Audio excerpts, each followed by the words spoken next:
Hello students, now I will explain you the science of class 8 lesson 8 page number 102।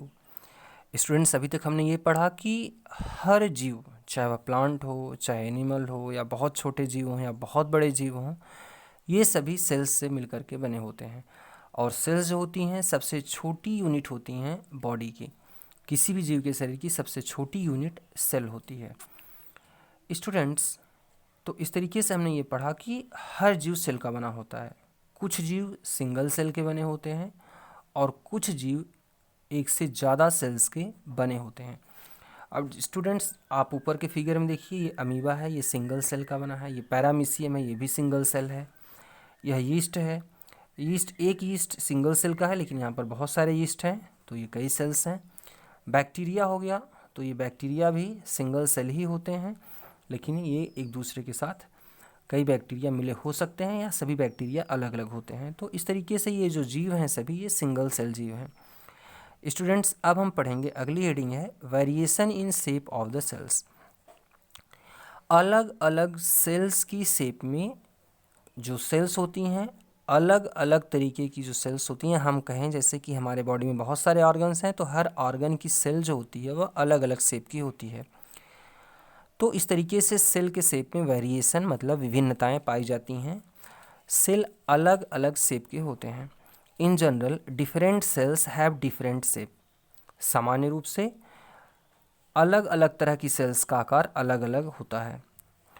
अलग अलग sales का आकार जो होता है वह अलग अलग होता है। There is no typical shape for cell. हम ये नहीं कह सकते हैं कि सेल का आकार एक निश्चित नहीं होता। सेल एक निश्चित आकार की नहीं होती है, उसका आकार अलग अलग होता है। The shape of a cell is related to its function and its location. किसी सेल की शेप इस बात पर निर्भर करती है कि उस सेल का फंक्शन क्या है और उसकी लोकेशन कहाँ है। सम शेप्स ऑफ सेल्स आर। कुछ सेल का शेप नीचे दिया गया है, जैसे स्फेरिकल और ओवल। कुछ सेल जो होती हैं वह स्फेरिकल होती हैं, बॉल की तरह से या फुटबॉल की तरह से स्फेयर में होती हैं, और कुछ ओवल शेप में होती हैं, जैसे एक्की शेप में होती हैं। Spindle shaped smooth muscles fibres. Spindle shaped मतलब हो गया स्टूडेंट्स, ये जो सेल्स होती हैं आगे भी पतली होती हैं, पीछे भी पतली होती हैं, और बीच में थोड़ी सी मोटी होती हैं। जैसे एरोप्लेन का शेप होता है या एक फिश का शेप होता है, आगे पतला, पीछे पतला और बीच में मोटा, ऐसा। इलांगेटेड लंबी होती हैं, जैसे नर्व सेल।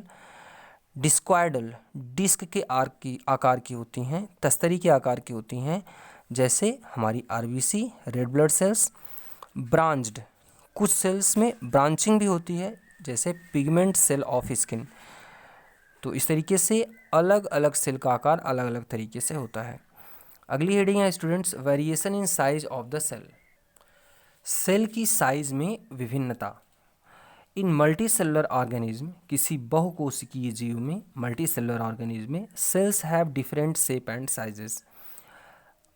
अलग अलग सेल का शेप और साइज अलग अलग होता है। The size of the cell में vary from 0.1 micrometre to as large as 170 millimetre into 130 millimetre. तो हमारे शरीर में कोई सेल बहुत छोटी हो सकती है, जैसे 0.1 माइक्रोमीटर, और बड़ी भी हो सकती है 170 मिलीमीटर इंटू 130 मिलीमीटर, जैसा इसका बड़ा आकार भी हो सकता है। In our body some blood cells are the smallest and the nerve cells are the largest. हमारे शरीर के अंदर कुछ ब्लड सेल्स जो होती हैं ये सबसे छोटी सेल्स होती हैं हमारे बॉडी की, और हमारी नर्व सेल सबसे लंबी सेल होती है। A single red blood cell is about 7 micrometre in size. Red blood की एक सेल, एक आरबीसी का आकार लगभग 7 माइक्रोमीटर होता है। Cells in kidney, liver, intestine etcetera are about 20 to 30 micrometre in diameter. जबकि हमारी किडनी, लीवर, इंटेस्टाइन, इन सब जगहों की जो सेल का आकार होता है वह लगभग 20 to 30 माइक्रोमीटर डायमीटर में होती हैं। The nerve cells are longer than a metre in length. और जो हमारी नर्व सेल्स होती हैं ये तो कभी कभी 1 मीटर से ज़्यादा लंबी होती हैं। Infobit, the egg cell of an ostrich is the largest. शुतुरमुर्ग का जो एग होता है, अंडा होता है, जो एग सेल होती है, वह सबसे बड़ी सेल है। लंबी नहीं स्टूडेंट्स, बड़ी। It is about 7 centimetre in diameter. इसका जो आकार होता है, इस सेल का जो डायमीटर होता है, वह लगभग 7 सेंटीमीटर का होता है। The alga acetabularia a unicellular organism, एक एल्गी है, इसका नाम है acetabularia. Consist of a single cell having a length of 10 centimetre. इसकी एक सेल की जो लंबाई होती है वह 10 सेंटीमीटर होती है। अब स्टूडेंट्स हम अगली हेडिंग पढ़ेंगे, माइक्रोस्कोप। स्टूडेंट्स यहाँ माइक्रोस्कोप का फिगर दिया गया है। आपने ये माइक्रोस्कोप देखा भी है, लैब में सब बच्चों ने लगभग देखा हुआ है। A microscope is an instrument to view small objects by magnifying them. Microscope एक ऐसा इंस्ट्रूमेंट है, एक ऐसी मशीन है जिसकी सहायता से हम बहुत छोटी चीज़ों को बड़ा करके देख पाते हैं। It enable us to see the different types of living cells and the structures they contain. इसकी सहायता से हम लोग बहुत सारी छोटी छोटी सेल्स का स्ट्रक्चर और उनके स्ट्रक्चर को हम देख पाते हैं माइक्रोस्कोप की सहायता से, क्योंकि इसकी सहायता से बहुत छोटी सेल्स भी हमको बहुत बड़ी दिखती हैं।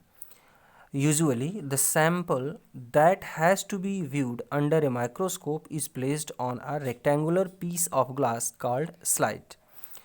अगर हमें किसी चीज़ को माइक्रोस्कोप से देखना है तो सबसे पहले हम उस सैंपल को स्लाइड के ऊपर रखते हैं with A drop of fluid, और उसमें हम थोड़ा सा कोई लिक्विड जैसे पानी भी डाल देते हैं। It is then covered with a thinner piece of glass called cover slip, और फिर हम उस सैंपल को कवर स्लिप से, जो कि ग्लास का ही बना हुआ होता है, उससे ढक देते हैं।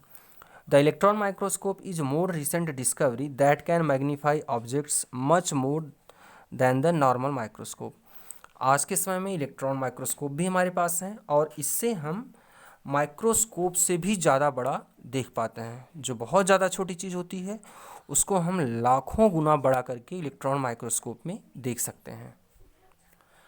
Electron microscope have revealed the fascinating world inside the cell. Electron microscope की सहायता से ही हम किसी सेल के अंदर कैसा स्ट्रक्चर है, उसके सेल के अंदर क्या क्या है, हम जान पाए हैं। बहुत ही स्टूडेंट्स हम बहुत बड़ा करके देखते हैं इलेक्ट्रॉन माइक्रोस्कोप से किसी चीज़ को। Levels of organism in multi cellular organism.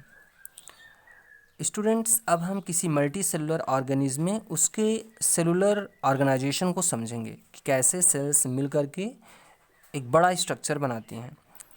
The bodies of multicellular organism are made up of different types of cells. किसी बड़े जीव का शरीर जो होता है वह अलग अलग तरह की सेल्स से बना होता है। Each type of cell is specialised to perform a particular job. और हर तरह की सेल एक निश्चित काम करती है, उसका काम निश्चित होता है और अलग होता है एक दूसरे से।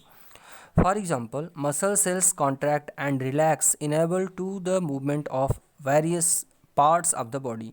जैसे जो हमारी मसल सेल्स हैं ये कॉन्ट्रैक्ट सिकुड़ करके और फिर फैल करके हमारे बॉडी पार्ट्स के अलग अलग हिस्सों में मूवमेंट प्रोवाइड करती हैं। Red blood cells carry oxygen to different parts of the body. हमारे बॉडी की जो आरबीसी होती है यह ऑक्सीजन को लंग्स से शरीर के हर हिस्से तक कैरी करती है। A group of similar cells that perform a particular function is called tissue. कोशिकाओं का वह समूह जो एक जैसा होता है और एक निश्चित काम को करता है उसे हम टिश्यू कहते हैं। उस सेल्स के ग्रुप को हम टिश्यू कहते हैं। Many tissue combine to form an organ that carries out a particular function. बहुत सारे टिश्यूज़ मिल करके एक ऑर्गन बनाते हैं और यह ऑर्गन एक निश्चित काम को करता है। जैसे हमारी आँखें एक ऑर्गन है स्टूडेंट्स, ये बहुत सारे सेल्स और टिश्यूज़ की बनी होती हैं, लेकिन हमारे आँखों का काम देखना होता है, ये हमें देखने में हेल्प करती हैं। Various organs with closely related functions combine to form an organ system. और बहुत सारे ऑर्गन्स एक दूसरे के साथ मिल करके एक ऑर्गन सिस्टम बनाते हैं। जैसे मुंह, माउथ, फेरिंग्स, ऑसोफेगस। ये जो हमारा डाइजेस्टिव सिस्टम होता है इसमें कई ऑर्गन होते हैं। जैसे हमारे डाइजेस्टिव सिस्टम में कौन कौन से ऑर्गन हैं स्टूडेंट्स? हमारा माउथ है, फेरिंग्स है, ऑसोफेगस है, स्टमक है, इंटेस्टाइन है, रेक्टम है, एनस है, ये सभी ऑर्गन हैं। लेकिन ये सभी ऑर्गन अलग अलग ऑर्गन मिलकर के एक सिंगल ऑर्गन सिस्टम बनाते हैं जिसे हम डाइजेस्टिव सिस्टम कहते हैं। Several such organ systems get together to complete a living organism. इस तरीके से अलग अलग सभी हमारे बॉडी के ऑर्गन सिस्टम मिलकर के हमारा पूरा शरीर बनाते हैं। स्टूडेंट्स, आगे की चीज़ें हम लोग कल पढ़ेंगे। Thank you.